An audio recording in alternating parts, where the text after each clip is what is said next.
Okay, so let's talk more about how charged particles move in a magnetic field.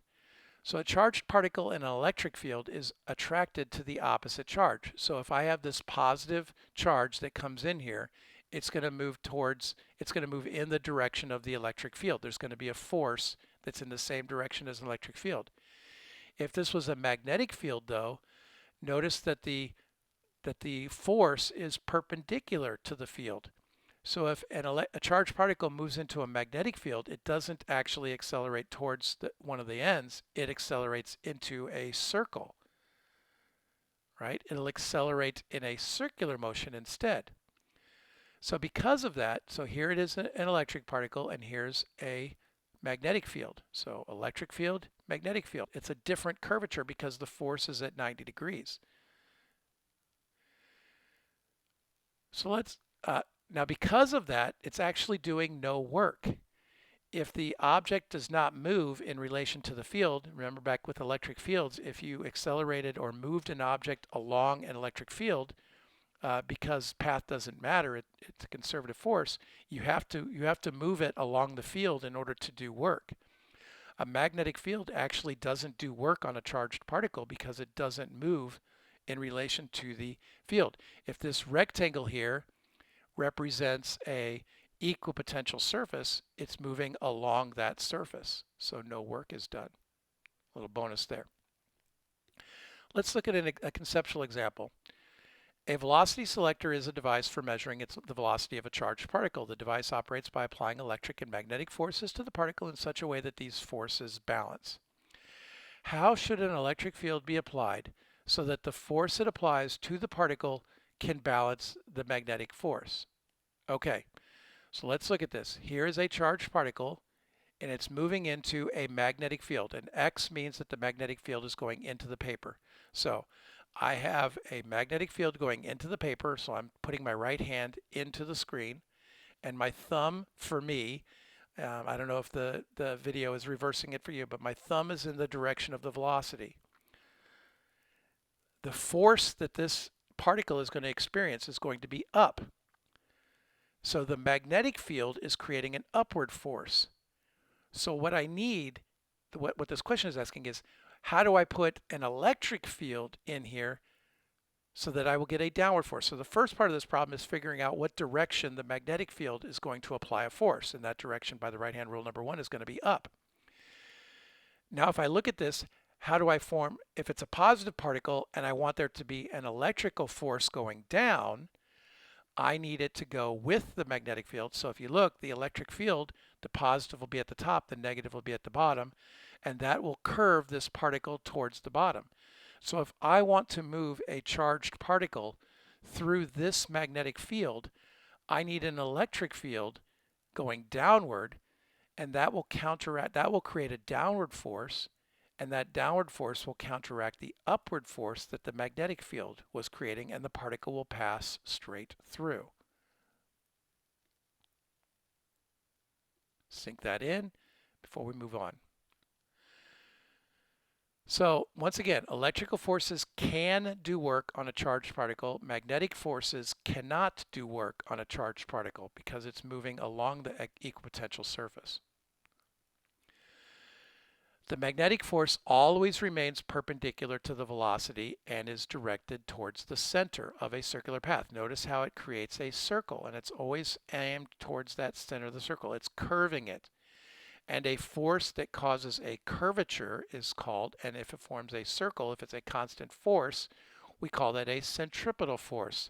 So magnetic fields create centripetal force. So QVB, or QV sine theta B, equals mv squared over r, because mv squared over r was the equation we had a long time ago for centripetal force. So if I know the mass of a particle, the velocity of the particle, the magnetic field strength, and the charge of a particle, it equals the radius of curvature. This is a very important feature. This is how we, like if I know the radius of curvature, and I know the charge, and I know the magnetic field strength, and I know the mass, I can determine velocity, but it allows us to link these 5 very important variables together. It's a way of determining mass of particles, for one thing, if I know V, R, Q, and B. So we get this nice little equation that relates radius, and we use this in mass spectrometers, ways to identify particles. So let me show you how. I believe I have that coming up at just double checking. Yeah. So let's see how we can make use of this equation. R is equal to mv qb. First of all, let's look at this example. Pay close attention because there might be something like this one on the test. The figure shows a bubble chamber tracks from an event that begins at point A. At this point, a gamma ray travels in from the left and spontaneously transforms into two charged particles. The particles move away from point A, producing two spiral tracks. A third charged particle is knocked out of a hydrogen atom and moves forward, producing the long track. The magnetic field is coming out of the paper. So that right-hand rule, you see that the velocity of the particles are to the right, and they may be plus or minus. So if it was, and the right-hand rule says that the force of a positive particle would be down, and the force on a negative particle entering this field would be up. So which of these particles are positive and which of these particles are negative? First of all, particle 2 must be positive because it's curving downward, so it's going in this direction of the force. Particles 1 and 2 must be negative because they're curving upward and they're going in the direction that a negative particle would go because the magnetic field is coming out of the paper and the velocity of the particles is to the right. So this right-hand rule drawing says the force must be up for negative and down for positive. I could also ask which one of these particles is the biggest.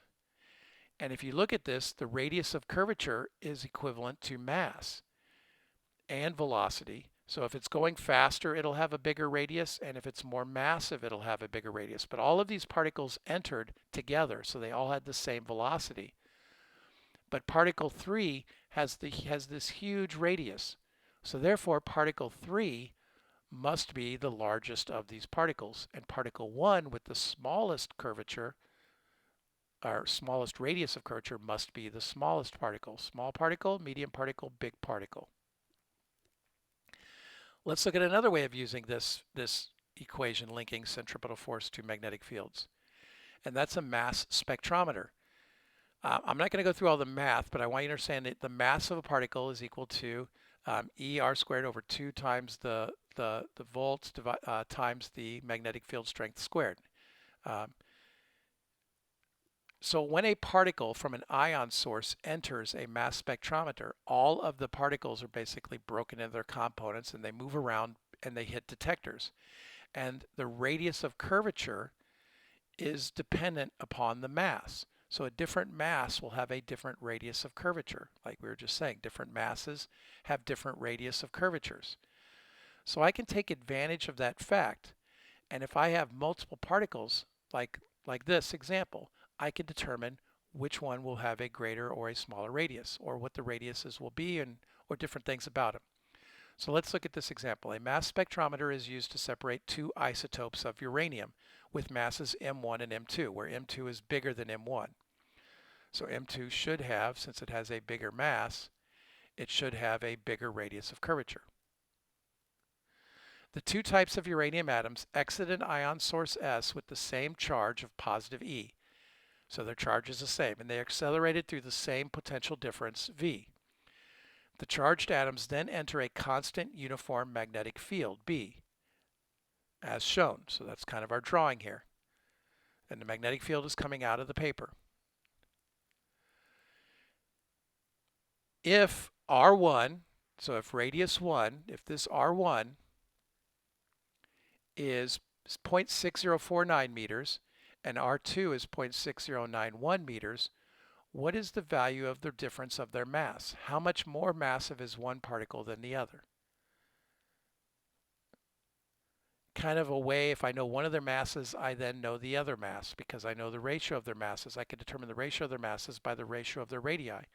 And the way that I do that is I take these equations and I solve them for mass. I take this equation, and if I take the ratio of those two, notice that the V's are the same, the V's are the same, the E's are the same. The ratio of masses of particles coming out of a mass spectrometer is equal to the ratio of their radius squared. So in other words, the more massive you are, the greater the radius squared of curvature that you exit.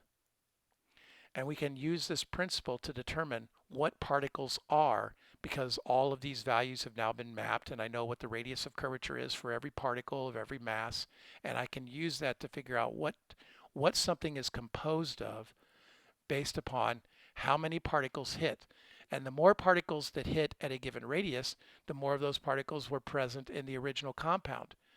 So it's really a way, mass spectrometry is really a way at breaking down what makes something up at the atomic level. But this is the relationship I want you to know. The ratio of masses is equal to the ratio of radii squared in a mass spectrometer. Kind of a fun little thing that happens when everything is the same. That leads me to the end of this video, and then I'll start the next. Hope you're understanding magnetic field forces.